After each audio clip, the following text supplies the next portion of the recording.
یاسین کے بڑے فضائل آئے ہیں۔ امام احمد نے مسند میں اور امام طبرانی نے معجم میں اور بیہقی نے سنن کبریٰ میں حدیث نقل کی ہے، لِكُلِّ شَيْءٍ قَلْبٌ وَقَلْبُ الْقُرْآنِ یاسین۔ ہر چیز کا دل ہے اور قرآن کا دل سورہ یاسین ہے۔ امام غزالی رحمہ اللہ نے جواہر القرآن میں اس کی وجہ بیان کی ہے کہ اسلام کے عقائد کی بنیاد 3 چیزوں پر ہے: اللہ کی توحید، پیغمبر کی رسالت اور آخرت کا وقوع آخرت تیسرا حصہ ہے،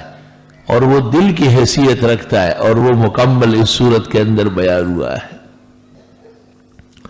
امام راضی نے اس کو قبول کر کے اس پر ایک قسم کا اعتراض بھی وارد کیا ہے، اس کے جوابات آلوسی نے دیے ہیں،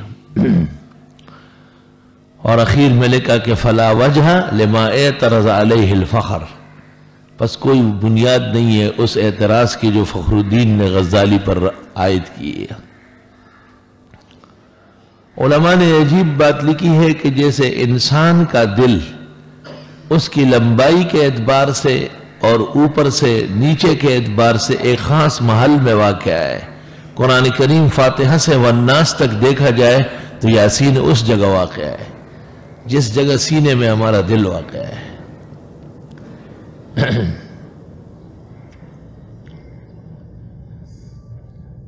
اور حدیث میں ہے کہ اقرؤوا علی موتاکم یاسین، مرنے والوں کے ہاں یاسین پڑھ لو، اللہ تعالیٰ اس سے نزع روح میں آسانی کر دیتا ہے۔ تفسیر زاہدی میں لکھا ہے کہ ملک الموت جب کسی کی روح قبض کرنے آ جاتا ہے اور وہاں سورہ یاسین پڑھی گئی ہو تو واپس جا کے بارگاہ الہی میں عرض کرتا ہے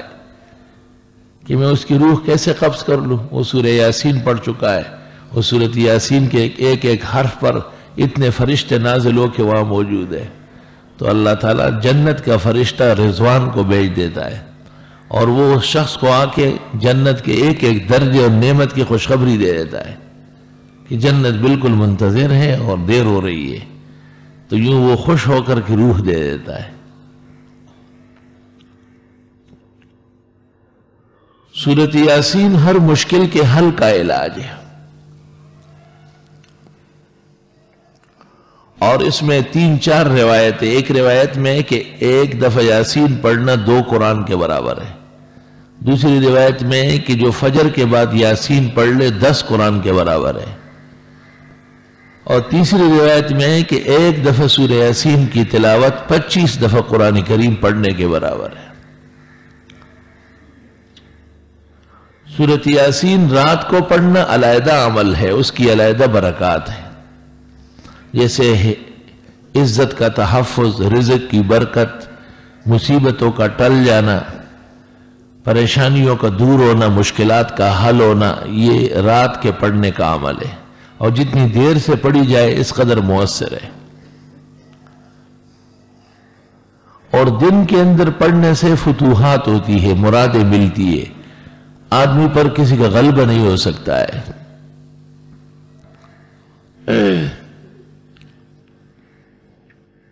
مسلمان کے 3 اعمال ایسے ہیں کہ اگر ان کا اہتمام کر لے تو چوتھے عمل کی ضرورت نہیں ہے۔ ایک، فاتحہ کے ساتھ کسی بھی وقت 24 گھنٹے میں 3 مرتبہ سورہ اخلاص پڑھنا۔ دوسرا، ہر فرض نماز کے بعد سنتوں کے لیے جگہ بدلتے بدلتے، یا جن نمازوں کے بعد سنن نہیں ہے فرائض کے فوراً بعد، آیت الکرسی 1 دفعہ پڑھنا۔ اور تیسرا عمل سورہ یاسین کا 24 گھنٹے میں کم از کم 1 بار اس کی مکمل تلاوت کرنا۔ بہتر ہوگا کہ دن کے کسی نماز میں ہو۔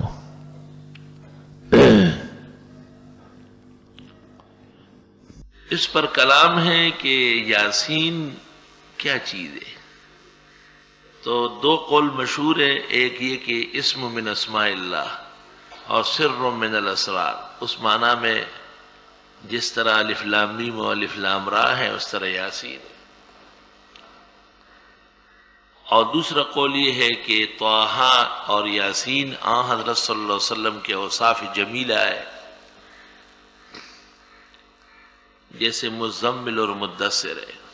خدے پتواہا اور پیاسین کے ستا صفت کڑے دے پا مزمل و مدثر کے پدگرانا نبی. ابن الجوزی نے تحفۃ المودود باحکام المولود میں لکھا ہے کہ یاسین نام نہ رکھا جائے کیونکہ معنی نامعلوم ہے، لیکن بہت سارے علماء نے ابن الجوزی کی گرفت کی ہے اور کہا کہ نہیں، یہ نام سلف و خلف میں رائج رہا ہے. حضرت مولانا مفتی محمد شفیع صاحب رحمۃ اللہ علیہ کے والد کا نام بھی مولانا یاسین صاحب تھا،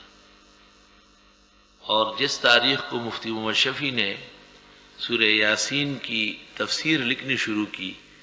کہ اتفاق سے یہ وہی تاریخ تھی 25 صفر 1355 ہجری، جو ان کے والد کے انتقال کا دن تھا. انتظار کر کے اسی تاریخ کو لکھنا شروع کیا ہو، اور حاشیے پہ لوگوں سے درخواست کی ہے کہ ان کی مغفرت کے لیے دعا کریں، اور جو یاسین زندہ گھوم رہا ہے ان کی صحت اور نارینہ اولاد کے لیے دعا کریں.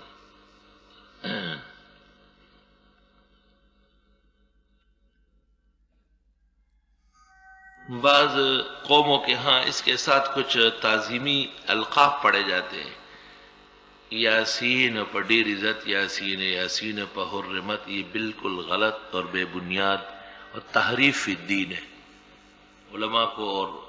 اہل علم کو اس پر نظر رکھ کے اس کا رد کرنا ضروری ہے. منصوص کے ساتھ کوئی اپنی طرف سے الفاظ بڑھا سکتا ہے، حجمہ کے